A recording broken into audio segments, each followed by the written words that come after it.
Quand on pense à Haïti, les images qui viennent souvent à l'esprit sont celles de la pauvreté, de l'instabilité politique et des catastrophes naturelles. Une nation en marge, luttant pour sa survie, souvent décrite comme l'État failli de l'hémisphère occidental.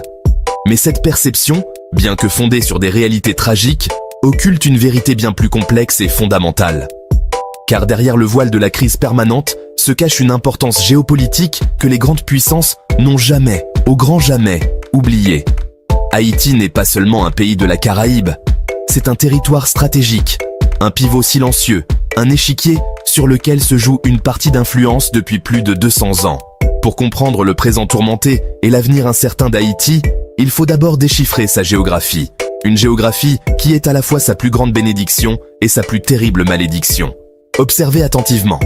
Haïti se trouve au cœur d'un réseau de passages maritimes parmi les plus importants du monde. Le pays borde directement le passage du Vent, un détroit stratégique de 80 km de large qui le sépare de Cuba. Mais ce n'est pas tout.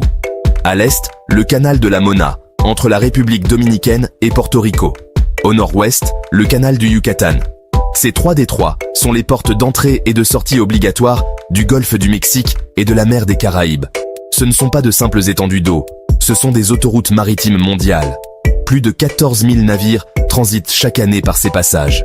Des superpétroliers venant du Venezuela et du golfe du Mexique, des porte-conteneurs massifs en provenance d'Asie qui ont franchi le canal de Panama et qui remontent vers les grands ports de la côte est américaine, de Miami à New York.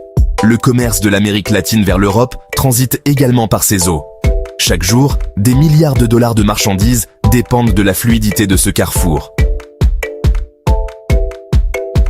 Cette position confère à Haïti un rôle de pivot absolu. Le pays se situe au centre exact du triangle stratégique formé par les États-Unis, au nord, Cuba à l'ouest et le canal de Panama au sud. Chaque côté de ce triangle représente un enjeu majeur. La Floride, porte d'entrée des États-Unis et siège du SOUTCOM, le commandement militaire américain pour toute l'Amérique latine. Cuba, un contrepoids idéologique et un acteur politique régional historique. Et le canal de Panama, l'artère vitale du commerce mondial. Haïti est la sentinelle, volontaire ou non, postée au milieu de tout cela. C'est donc, par définition, un espace militaire ultra surveillé.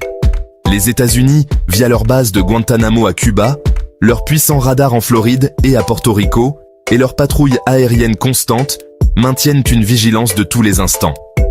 C'est une zone cruciale pour la sécurité nationale américaine, une ligne de défense avancée contre le trafic de drogue et l'immigration illégale, mais aussi et surtout, une zone de déni d'accès stratégique contre toute incursion d'une puissance rivale dans ce qu'ils considèrent comme leur arrière-cour. L'adage militaire est bien connu. Celui qui contrôle la zone entre Haïti, Cuba et la Jamaïque, contrôle non seulement l'accès au golfe du Mexique, mais aussi une partie significative du commerce mondial.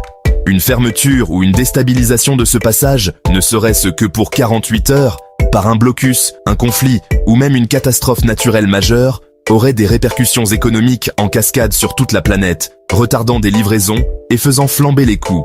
C'est pourquoi les chancelleries du monde entier observent, agissent et s'inquiètent. Les États-Unis, pour des raisons de sécurité et d'hégémonie régionale. La France, en raison de ses liens historiques complexes et de ses territoires d'outre-mer voisins comme la Guadeloupe et la Martinique. Le Canada, très impliqué dans la diplomatie, la police et l'aide au développement. La CARICOM, qui voit en Haïti un membre clé dont l'instabilité menace toute la région. Et bien sûr, de plus en plus, la Chine et la Russie.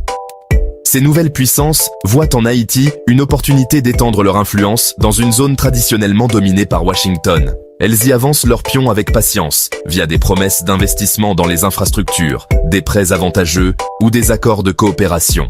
Elles suivent de près tout ce qui se passe en Haïti, chaque élection, chaque crise, chaque contrat, attendant le moment propice pour y planter leur drapeau. Au-delà de sa position, la topographie même d'Haïti est un atout stratégique majeur. Le pays possède plusieurs ports naturels en eau profonde, capables d'accueillir les plus grands navires militaires et commerciaux. Ces joyaux sont rares et précieux dans la région, et ils ont été au centre des convoitises depuis des siècles. Le plus célèbre est le Môle Saint-Nicolas.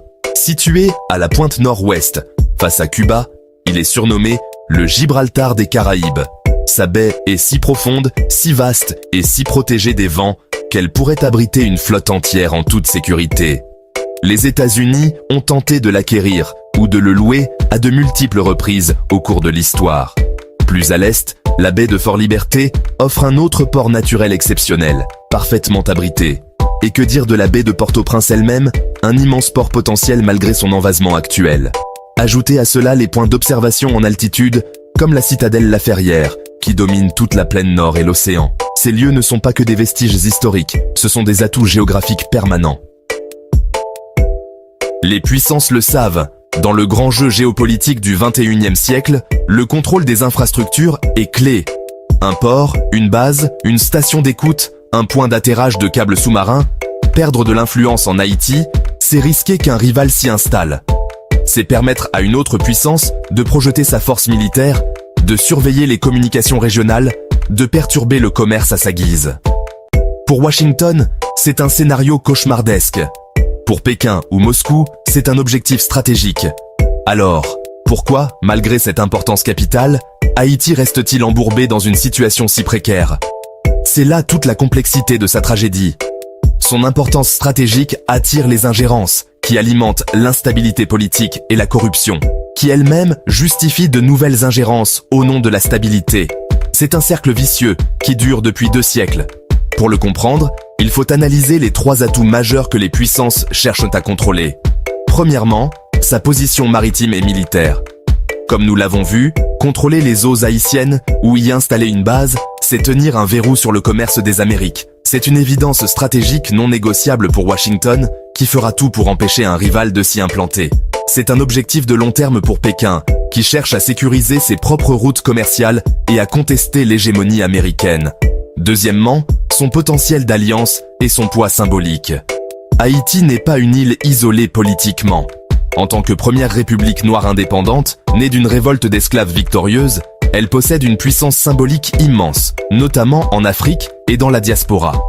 Un Haïti stable et prospère, aligné avec une puissance, pourrait devenir un leader au sein de la CARICOM, la communauté des Caraïbes, et influencer le vote de 14 nations à l'ONU.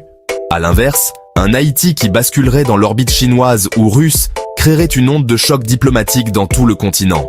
Et troisièmement, son futur économique. C'est le joker du jeu. Sous son sol, Haïti recèlerait des gisements de minerais précieux et stratégiques, notamment de l'iridium, de l'or, du cuivre et de la bauxite, encore largement inexploités. De plus, son potentiel agricole, touristique avec ses côtes magnifiques, et industriel, notamment dans le textile, est considérable. La nation qui aidera à reconstruire Haïti et à développer son économie s'assurera non seulement des contrats lucratifs, mais aussi un allié fidèle et reconnaissant pour des décennies. C'est un pari sur l'avenir que beaucoup sont prêts à faire. Non, Haïti n'est pas un pays oublié ou sans importance. C'est un pays enchaîné par sa propre valeur stratégique. Chaque puissance tire sur une chaîne, espérant l'attirer dans sa sphère d'influence. Et ces forces contradictoires paralysent le pays, l'empêchant de trouver sa propre voie. L'histoire d'Haïti est l'histoire d'une lutte acharnée pour l'autodétermination face à des forces géopolitiques écrasantes. Comprendre cela, c'est comprendre que la solution à la crise haïtienne ne viendra pas seulement de l'aide humanitaire ou d'interventions militaires ponctuelles. Elle ne pourra émerger que d'un changement fondamental dans la manière dont le monde interagit avec cette nation, en respectant sa souveraineté. Haïti est une position géopolitique majeure, et c'est pour cela que le monde entier, pour le meilleur et souvent pour le pire, garde et gardera toujours un œil sur lui. La géopolitique est la clé pour décrypter les enjeux cachés derrière l'actualité. Si vous voulez continuer à explorer la géopolitique complexe d'Haïti et d'autres points chauds du globe, pour voir au-delà des gros titres, abonnez-vous.